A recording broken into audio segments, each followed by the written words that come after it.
بە خۆشحاڵیەوە ئەمڕۆ یەکەم هەنگاوی پرۆژەی هەژماری من کەوتە کار. هەژماری من هەنگاوێکی دیکەی حکومەتی ماوە بە سەرچووی هەرێمی کوردستانە کە بە ناوی بە دیجیتاڵکردنی سیستەمی دابەشکردنی موچە و بەهێزکردنی سیستەمی بانکی لە پارێزگای هەولێرەوە ڕایگەیاند و بڕیارە لە ئایندەیەکی نزیکدا سلێمانی دۆوەکیش بگرێتەوە.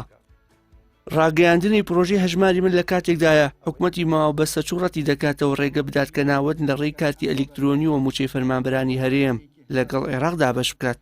هەرێمی کوردستان کیانێکی دەستوری ناو عێراقە، بۆیە ئەگەر موچەش لە بابەتەکانی دیکە جیا دەکرێتەوە دیسان دەبێت هەر لە ڕێگەی دام و دەستگا پەیوەنددارەکانی حکوومەتی هەرێمی کوردستانەوە دابەش بکرێت.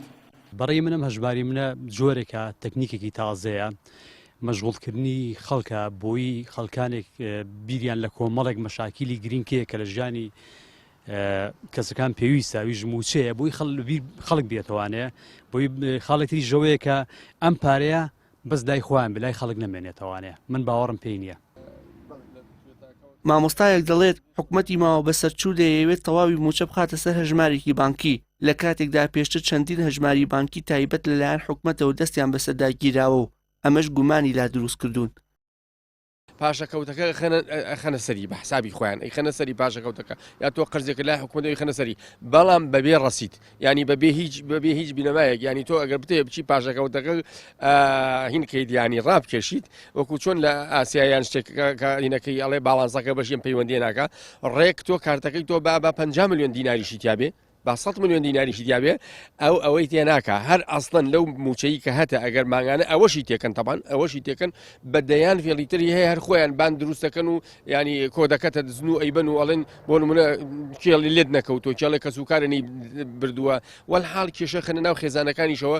زۆر عیب بووە هاوڵاتیانی کورد لە هەرێمی کوردستانە دوای 33 ساڵ حکومڕانی ئێشتا بڕوا بکەن بەم حکومەتە بڵێ کارتی ئەلکترۆنیتان بۆکەین و موچە پاشەکەوتکراوەکانەکەینە سەری و ماگانە موچەکە بەوە ئەینەوە.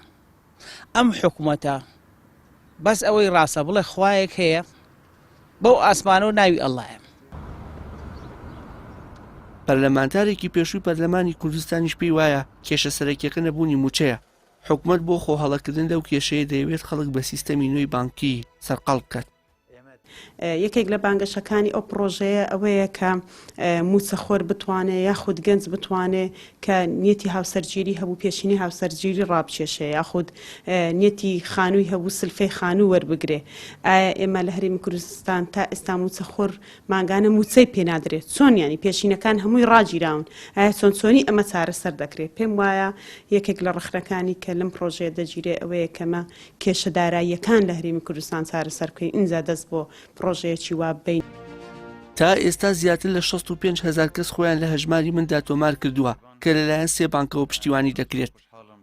کردنەوەی ئەم هەژمارە لە کاتێکدایە حکومەت گرفتی موچە بۆ نەبوونی داهات دەگەڕێنێتەوە و ڕاگەیاندنی سیستەمێکی لەو شێوەیە خزمەت بە چارەسەرکردنی کێشی دابەشنەکردنی موچە ناکات.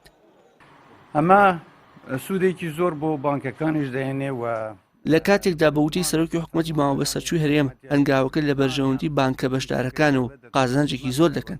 پێشتر حکومەت چەندین پرۆسی بە ئەلکترۆنکردنی ڕاگەیاندە بوو لەسەروی هەموویانەوە بایۆمەتری، بەڵام پاش هەڵایەکی میدیایی بابەتەکە کۆن کرا و وەک پێوی سوودی لێ نەبینرا. وشار محەممەد، کەناڵی ئاسمانی پەیام، سلێمانی.